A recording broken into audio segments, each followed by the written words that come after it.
bem-vindos ao curso de Introdução à Umbanda. Este curso faz parte do projeto Estudos de Aruanda, que está contido no blog estudosdearuanda.wixsite.com/meu-site. O projeto Estudos de Aruanda, ele tem por objetivo promover momentos de estudo e formação de médiuns. A missão do projeto é fomentar o conhecimento e a divulgação da Umbanda, fortalecer as instituições, os grupos e os médiuns. A cada semestre, teremos um tema gratuito, aberto a toda a comunidade e aos seus simpatizantes. Obrigada por fazer parte deste projeto. O curso de Introdução à Umbanda tem por objetivo conhecer a história da Umbanda, suas origens e seus movimentos atuais. Para tanto, a primeira aula abordará a introdução, a história da Umbanda, o marco inicial da Umbanda, as normas, materiais, magias, primados e filosofia da Umbanda, a missão da Umbanda e os símbolos sagrados, o hino, o dia e a bandeira. Vamos então ao começo da aula. Para iniciar o estudo, nós precisamos entender que não há várias Umbandas. Existe uma Umbanda com diferentes manifestações, com diferentes ritualísticos. Então, as Umbandas, como se dizem, Umbanda esotérica, Umbanda cósmica, são denominações que tentam marcar ou definir o tipo de abordagem que se tem em relação à Umbanda. Contudo, a Umbanda tem por base os seus conhecimentos, a base de conhecimento da Umbanda são as leis cósmicas que regem o universo. A lei divina é uma só, por isso não existem várias Umbandas. Não existem vários conjuntos de leis. Existe uma Umbanda com várias formas de trabalho.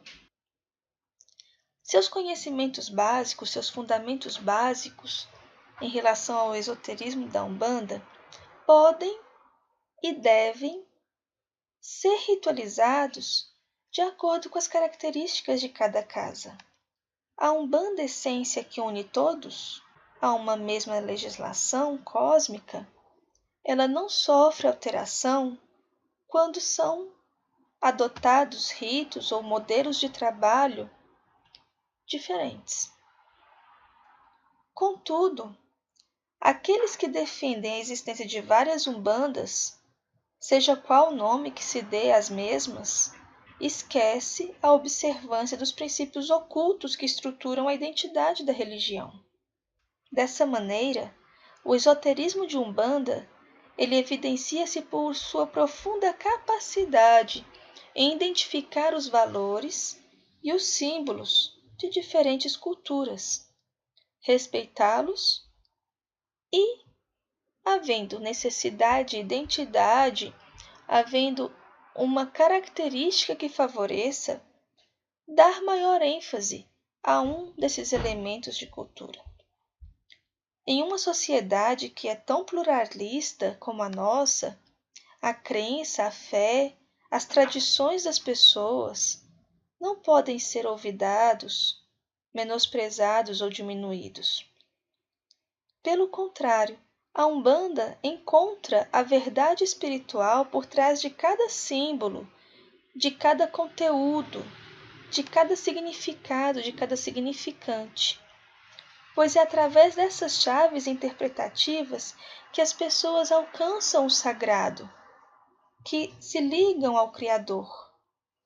Dessa forma, as culturas agregadas aos terreiros têm a função principal de aproximar a cultura umbandista de seus praticantes e assim conduzir os praticantes ao seu encontro com Deus. Norberto Peixoto, em Cantos de Umbanda, os fundamentos básicos do esoterismo umbandista. Porto Alegre, Legião Publicações, 2016, páginas de 13 a 15. Passando a história da Umbanda. Zélio de Moraes aos 17 anos, trouxe ao mundo a noção da Umbanda por meio do Caboclo das Sete Encruzilhadas. Em 15 de novembro de 1908, Zélio, por meio do Caboclo, anunciou que a Umbanda é a manifestação do espírito para a caridade. Na ocasião, o Caboclo foi interpelado por uma médium vidente acerca da sua aparência jesuíta, o que foi explicado que em uma das encarnações o Caboclo havia sido Gabriel Malagrida, que viveu entre 1689 a 1761 e havia falecido na fogueira da Inquisição. Os espíritos trazem um ciclo de 140 anos, nos quais a Umbanda vive dois momentos. O primeiro ciclo de 70 anos, de 1908, que foi a sua anunciação, até 1978, houve um período de propagação, em que a Umbanda foi difundida, foi conhecida e foi declarada, tanto que nas estatísticas do IBGE revelaram que a Umbanda alcançou 20 milhões de seguidores. O segundo período, que ainda não encerrou, que é de 1979 e vai até 2049, seria o período destinado à estabilidade da nova religião, sua parte doutrinária, sua essência, a formulação dos documentos, dos estudos capazes de dar a essa nova religião a afirmação necessária de que ela precisa no Instituto de Religião. A Umbanda tem base em 4 religiões: o africanismo, o hinduísmo, o cristianismo católico e o espiritismo. Do africanismo, a Umbanda herdou a crença em Zambi, ou Olorum, e a devoção aos 12 orixás do panteão africano. Do catolicismo, aprendeu amai-vos uns aos outros, e a máxima fora da caridade não há salvação. Em relação ao espiritismo, compreendeu a existência do espírito e da sua ligação como alma ao corpo. Do hinduísmo, a percepção de karma, de reencarnação e do processo evolutivo. A Umbanda, ao trazer os elementos de 4 religiões, permite que pessoas com diferentes origens, com diferentes culturas, com diferentes crenças, encontrem no terreiro aspectos de semelhança com as suas identidades. O umbandista sincero sabe da urgência do conhece-te a ti mesmo. Assim, toma essa tarefa de conhecer a si mesmo como um ato inadiável, uma fonte inesgotável de conhecimento que é então manifestado por meio da essência umbandista que assimila elementos de diferentes religiões para fazer compreender ao coração humano a experiência do contato com Deus. Do livro Doutrina e Práticas Umbandistas, Cadernos de Umbanda, coordenação de Diamantino Fernandes Trindade, São Paulo, editora Ícone. Quem foi Zélio Fernandino?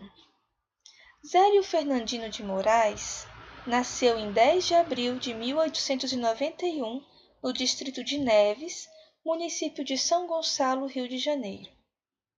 Como dissemos, em 1908, aos 17 anos, Zélio ergueu-se do leito e declarou: amanhã estarei curado.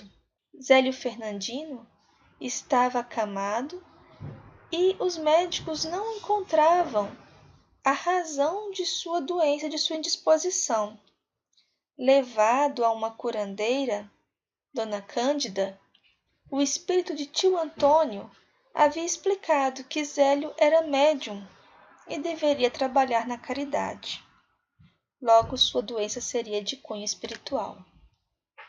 Em 15 de novembro de 1908, o pai de Zélio, Joaquim Fernandino Costa, o conduziu à Federação Espírita de Niterói.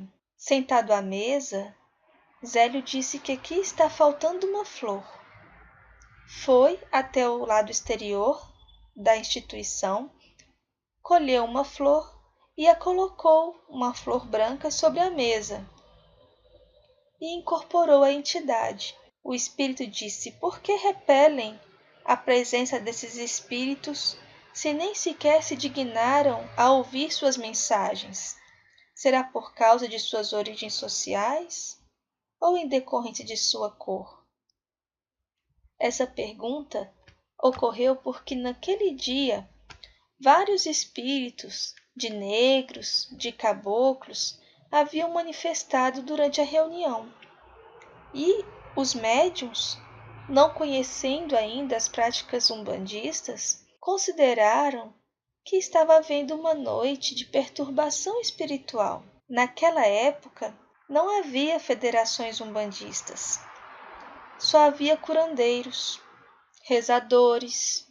Segundo o depoimento de Mãe Zilmeia, filha de Zélio Fernandino, naquela época era muito difícil. Era proibido a manifestação de curandeiros e de rezadores. Eram tratados como macumbeiros. Perguntada a Zélia: durante todo esse período, você sofreu algum tipo de discriminação? Zilmeia responde: sim. Quando as sessões começaram lá em Neves, a polícia ia para cima. Diziam que a polícia viria, mas papai não tinha medo. Um dia chegou um policial e pai Antônio disse para mim: Carneirinho, deixe-o chegar aqui. Ele foi com muita vontade de acabar com a sessão. Quando entrou na sala, caiu. Pai Antônio disse: deixa que ele irá acordar. E ele chegou perto, falou com ele, que logo acordou e tornou-se nosso amigo porque viu que ali era um trabalho de verdade. O movimento em Neves era enorme. Os trabalhos eram realizados de segunda a quarta e sexta, em 3 dias da semana. Mas às vezes era preciso algo especial. Nesse depoimento de Mãe Zilmeia, fica evidenciado a dificuldade de firmar a nova religião. O marco inicial da Umbanda ocorreu quando o caboclo das 7 encruzilhadas anunciou aos trabalhadores da Federação Espírita da seguinte forma, abre aspas, se julgam atrasados os espíritos de pretos e índios, devo dizer que amanhã, 16 de novembro de 1908, estarei na casa de meu aparelho para dar início a um culto em que esses irmãos poderão transmitir suas mensagens e, desse modo, cumprir a missão que o plano espiritual lhes confiou. Será uma religião que falará aos humildes, simbolizando a igualdade que deve existir entre todos os irmãos, encarnados e desencarnados. E se querem saber meu nome, que seja este, Caboclo das 7 Encruzilhadas, porque para mim não haverá caminho fechado. Fecha aspas. Cada colina de Niterói atuará como porta-voz, anunciando o culto que amanhã darei início. E assim foi. Início da Umbanda, características da Umbanda. Cristianismo, prática da caridade, amor fraterno, sessões diárias das 20 às 22 horas, traje branco, gratuidade, Umbanda, manifestação do espírito para a caridade. Esses princípios foram trazidos pelo Caboclo das 7 Encruzilhadas no dia em que ocorreu a primeira reunião. Todo o trabalho seria baseado no conhecimento cristão, na filosofia do Cristo, voltada para a prática da caridade e do amor fraterno. Todos vestiriam branco para simbolizar a igualdade entre as pessoas. A prática da caridade seria exercida de forma gratuita, como prevê o cristianismo.